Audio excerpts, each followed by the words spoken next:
Finding yourself in the talons of an owl and the shadows of the forest moonlight, it's a gruesome affair.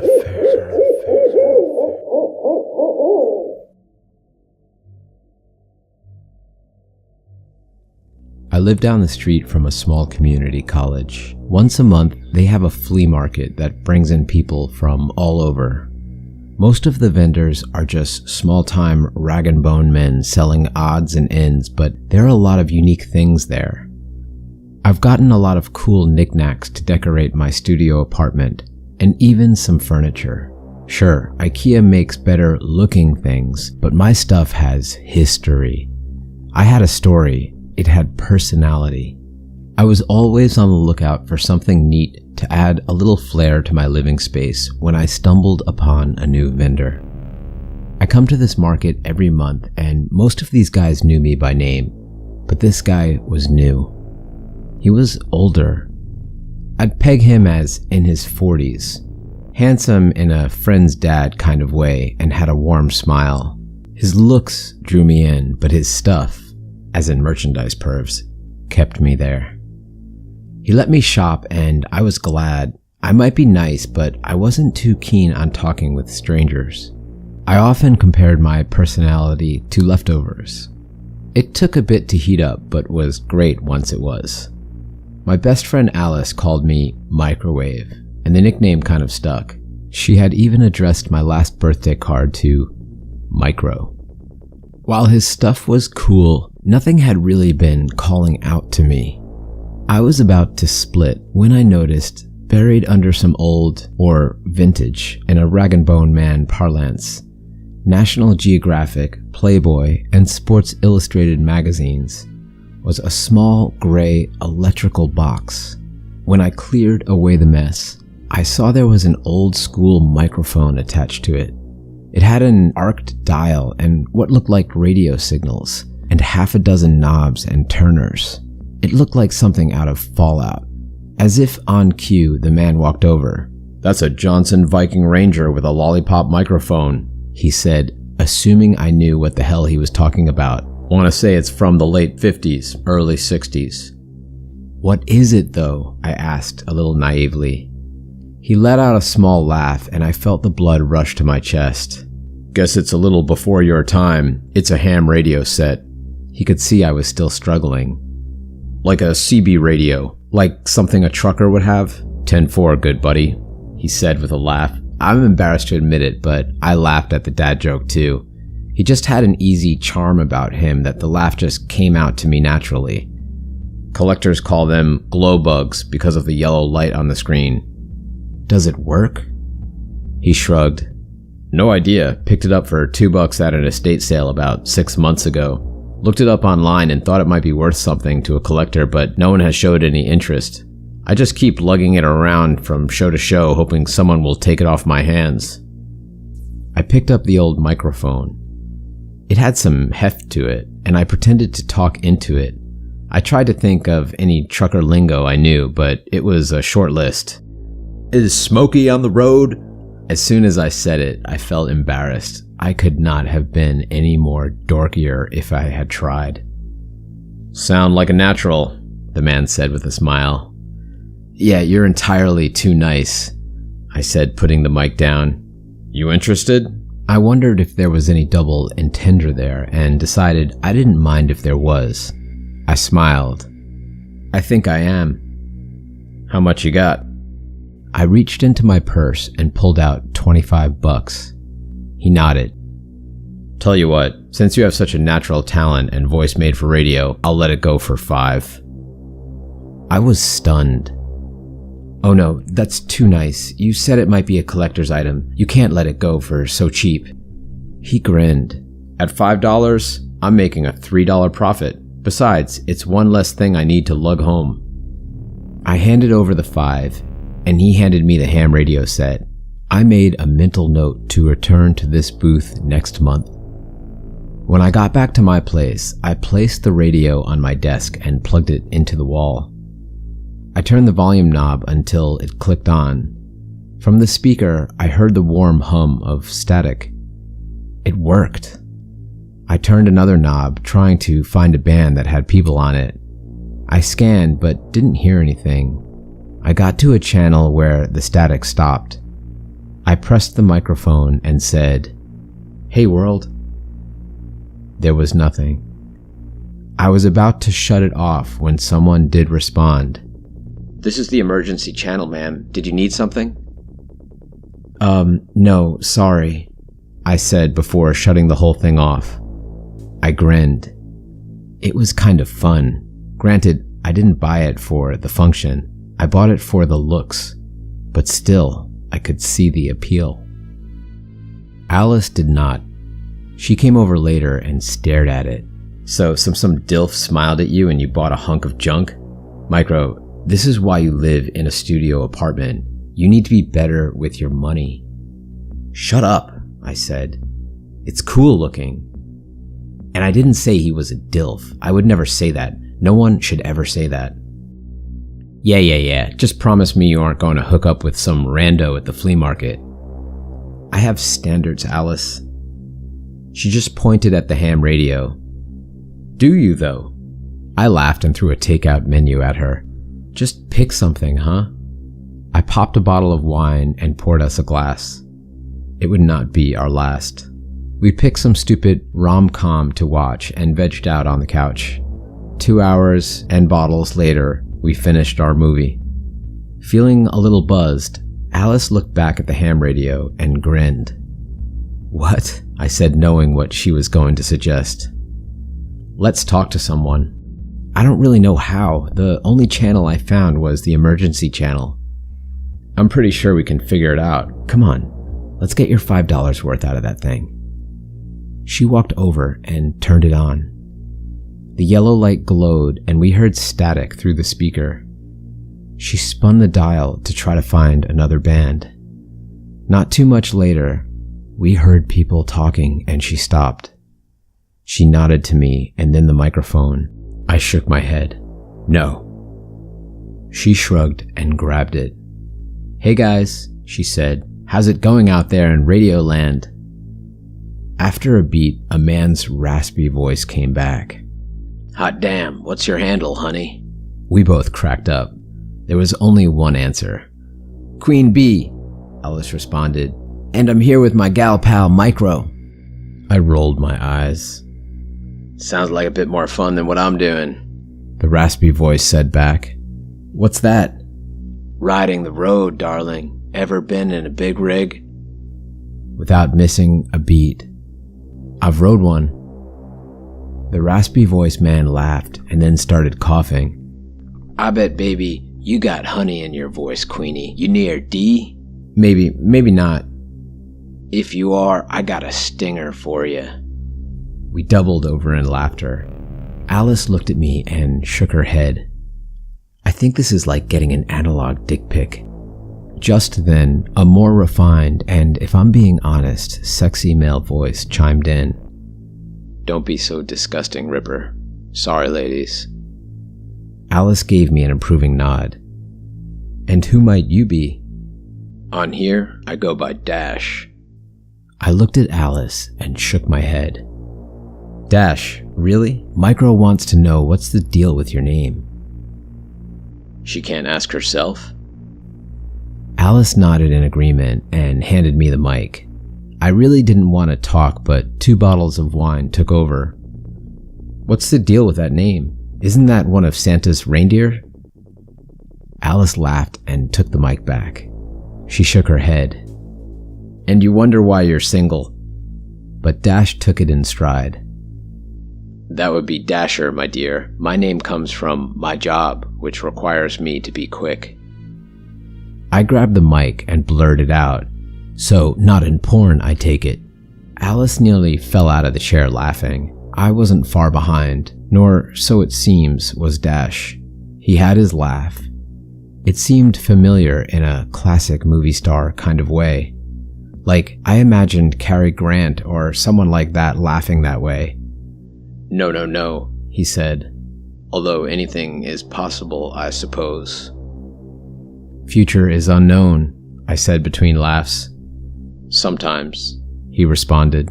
Forgive my friend, I think she hit her head. I couldn't argue. I had. I shrugged and Alice rolled her eyes. Does she bruise easily? Dash asked, but Alice flipped the switch off and stood up. You, my dear, should head to bed. The booze has made you weird. Don't want to keep giving lonely truckers warm thoughts? I'll pass, thanks, she said, stretching. If I really wanted a thrill like that, I'd head down to the truck stop. Oof, don't even joke about that. Thanks for having me over. I needed a laugh. Are you okay to drive? Alice noted. I'll be fine. I'm just right down the road. I'll take the side streets. We hugged and she took off. Instead of marching off to bed, I decided to lay on the couch and flip through Netflix. I picked a series I had been meaning to start, turned down the lights, and cuddled under a blanket on the couch. I was about 15 minutes into the first episode when I passed out. 3 hours later, I heard a click, and then a soft static from the speakers. I sat up and saw the yellow light on the ham radio glowing in the dark. I was sure Alice had shut it off, but I had been drinking. I flipped on the lights and walked over to the ham radio. I was about to shut it off when I heard a familiar voice calling through the speaker. "Hey, Micro," he said with that charming voice. "How are you doing?" Dash. I wanted to respond. I found it creepy. But before I could shut it off, he spoke again. "Not up for a conversation, dear?" I picked up the microphone. "It's late," I said. "Sorry." You're probably feeling a little out of sorts. What with all that wine you drank? That was odd. I know we didn't mention any wine to him. Am I wrong? He asked. "Look, I've got work in the morning." He laughed. I don't think so. You don't work on Mondays, right? Still have that English class you're trying to finish up? I froze. He was right, but how the fuck did he know that? I looked around my apartment. Was someone in here? Everything looked in place, but that didn't mean shit. Did Queen Bee leave? Nope, I lied. She's sleeping on the couch. Again, he laughed. Then who left in her 2002 Chevy Prism a few hours ago? I could feel my blood chill in my veins. Who the fuck are you? Dash, he said matter-of-factly. We talked earlier before you suddenly left. Why did you leave me? I walked towards my kitchenette and grabbed a knife. I kept my eyes on a swivel. What are you going to do with that, darling? Where the hell are you? Closer than you think. Who do you think turned on your radio? I didn't know what to do. My mind was reeling. I looked across the room and saw my phone on the coffee table. I wanted to make a run for it, but what if someone was in my apartment waiting for me to run? What if Dash was watching me from outside and had a friend hiding in my apartment? How bad do you want that phone, huh? Even if you got it, you think the police will get here before I will? I nearly passed out from fear, but I steadied myself on the counter. Fuck it, I thought. I'm going for the phone. I gripped the knife and took off. I half expected someone to come jumping out of one closet or from behind some furniture, but nothing happened. I grabbed my phone and dialed 911. As I did, Dash was laughing through my speakers. I went to the window and peeked out my blinds into the parking lot below. It had started to snow and the ground was dusted white. I was looking for any car that was idling or someone standing nearby. Maybe it was someone in the building. 911, what's your emergency? Someone is threatening me. Are they there right now? No. Yes, not really. It's over a CB radio. Okay, I'm going to send over a squad car now, but I need you to stay on the line with me. Do you know this person? No, I said, glancing around the lot. Are they near you? Maybe, I don't know. They said they were. I am. The response came from the radio. I hadn't touched the microphone. How was he hearing me? Was there something in my house? I'm really scared, I said, holding the knife. Please get someone here as soon as you can. Police are on the way, ma'am. Just stay with me. Laughing from the speakers. What are the cops gonna do? Clean up the crime scene? I started sobbing. Why was this happening? What had I done? I wiped away tears and uttered a prayer. It was the first one I had done in over 10 years, and I hoped whoever was up there was listening. The Lord's Prayer, huh? Right on cue. Right before death, they all become religious. What the fuck is your problem? I yelled, my voice cracking. Why are you doing this? But there was no response. I was watching the speaker on the ham radio and saw the volume button spin and click off. Ma'am, are you okay? I was stunned. What the hell did I just see? Was I going crazy? It just shut itself off. The operator repeated the question and I blubbered something into the phone. Police are nearly there, dear. I leaned down against my door and just sobbed into my hands. I was so angry and helpless. That's when I heard the crunch of snow outside my door. Someone was walking up. I thought it was the police, but I wasn't going to move to find out. They could prove it to me. I'm glad I stayed down. I saw a shadow near my window trying to see in. I could barely make out who it was, but I knew it wasn't the police. He was outside my door. My lizard brain kicked in and I stopped by sobs. I gripped the knife and was ready to stab any motherfucker that tried to come in. Above my head, the door handle started to turn, but the lock held. On the other side of the door, the man started pushing himself against the door. He was trying to get in. I screamed into the phone, "He's going to come in!" They're down the street. They're going to be there. Stay with me, the operator said. Just then, the figure swung his gloved hand into my window and shattered the glass. His wrist was exposed. Without a second thought, I dropped my phone, leapt up, and slashed the man's exposed arm with the blade. I cut a deep gash, and he withdrew his hand. I heard him run away, and the sirens started to fill the air. I didn't move until the police showed up and proved they were cops. I let them into my apartment. They checked out the scene. They found a few drops of blood and some footprints, but lost both on the stairs. They asked me a ton of questions, and I did my best to answer. I was a mess, and recalling details was hard, but I tried. The cops were nice and helped me. I was in shock. Then the ham radio clicked on.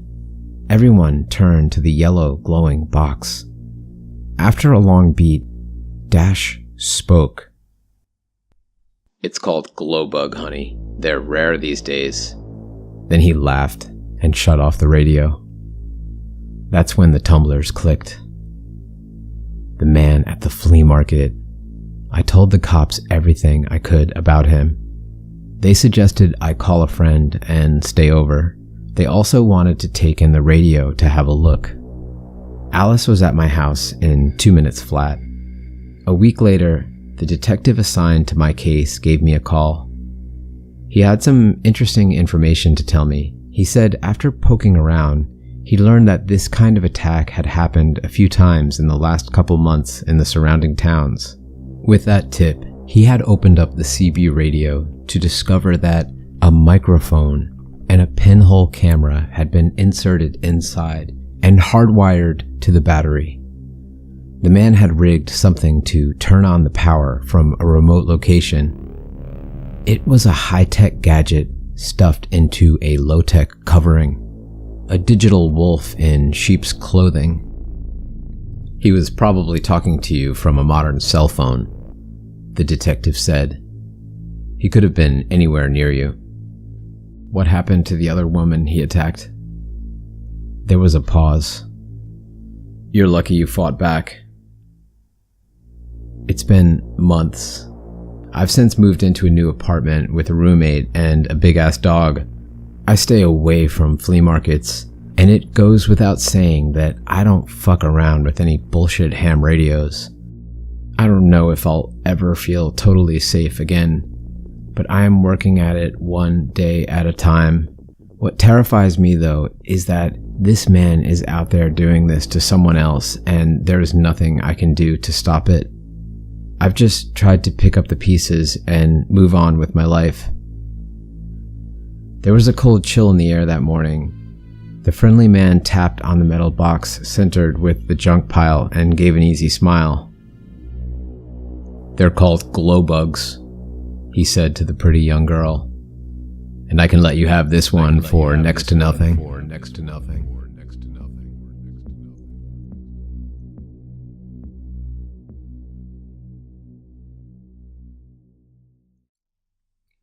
Smoking Owl here. I really enjoy these horrible stories and hope that you do too. If so, please rip at the like button and scratch a comment. And best of all, help me on the path to 100 subscribers by subscribing now. And catch you on another night very soon.